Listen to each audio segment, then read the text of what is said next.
That moment where the ball lands on the green and rips back towards the pin, nothing compares to it. But how can it be accomplished? Well, today we are going to arm you with the tools to make it possible.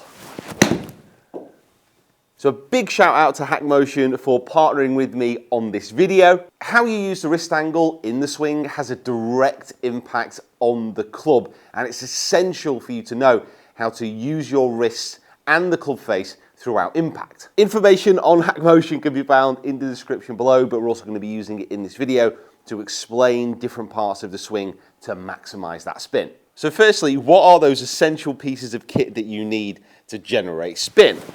So firstly, the ball that you use is massively important. A softer ball will spin more than a harder ball. And that ball needs to be met with a club face which has clean and sharp grooves. The grooves actually help to channel away water and dirt from the impact area and help the ball interact with the roughness of the face a little bit better. This is why on wet days or out of rough, you can often get less backspin because the friction is decreased as stuff gets trapped in between the club and the ball. So I've got a soft ball, I've got a high lofted clean wedge.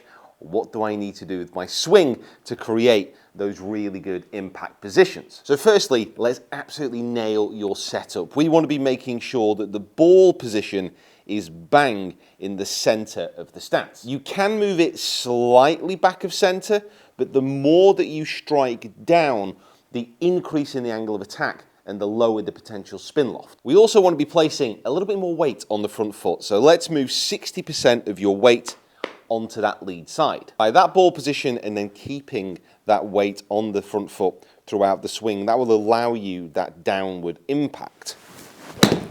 The further back that ball position goes, or the more that the weight transfers forward through the shot, the lower that effective spin loft can be, the lower the launch and the lower the spin. So it's finding that balance between them all. During the backswing, we want those wrists to be hinging upwards and pretty much settling in front of the chest. We don't want it getting out here because that could cause too steep of a downswing, and we don't want it getting too far inside the body because that could cause the angle of attack to be too shallow.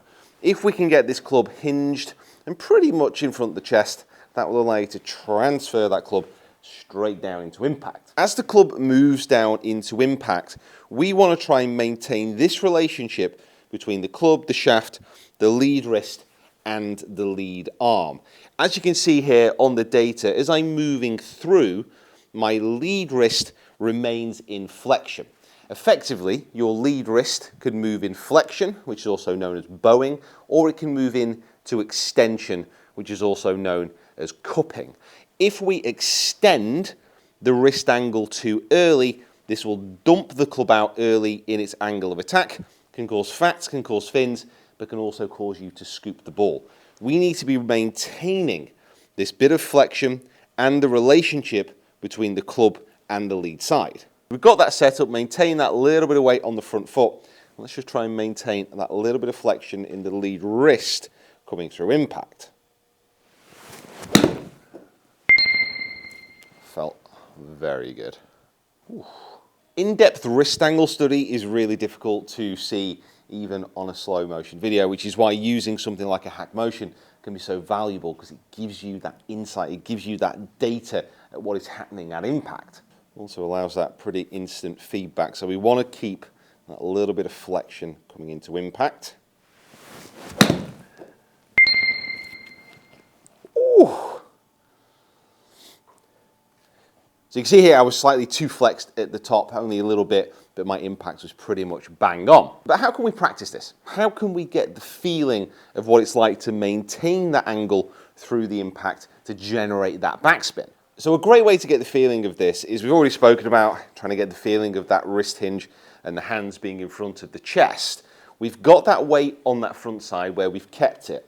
All I want you to feel like doing, guys, is just drop the club into impact and rotate the left side.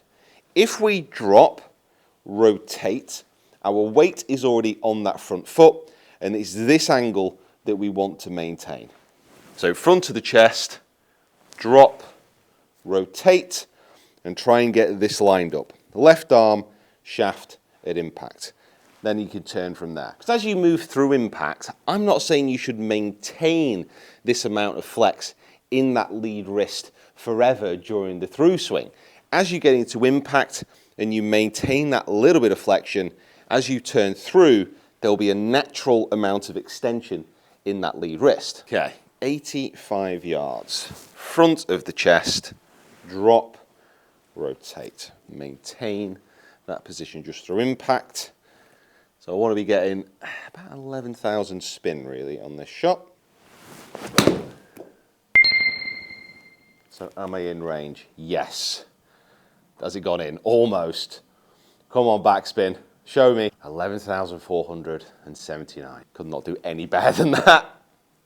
Okay, that's a good day. So what I'll do here is I'll throw up the data of that last shot, or like the spin rates, the angles of attack, the launch angle, everything. It was a very, very nice shot. But I'll also show you my swing graph here. So the Hack Motion swing graph, what it shows is at address, I'm slightly in extension with the wrist, which is natural. And as I move up into the top of the swing, I add a little bit more flexion, maintain and even increase that slightly coming into impact before I then release those angles into extension through the swing. Now this is known as a knuckles down release pattern, and I'm just going to say tour players like Tommy Fleetwood, Tiger Woods and Thorbjorn Olsen use it.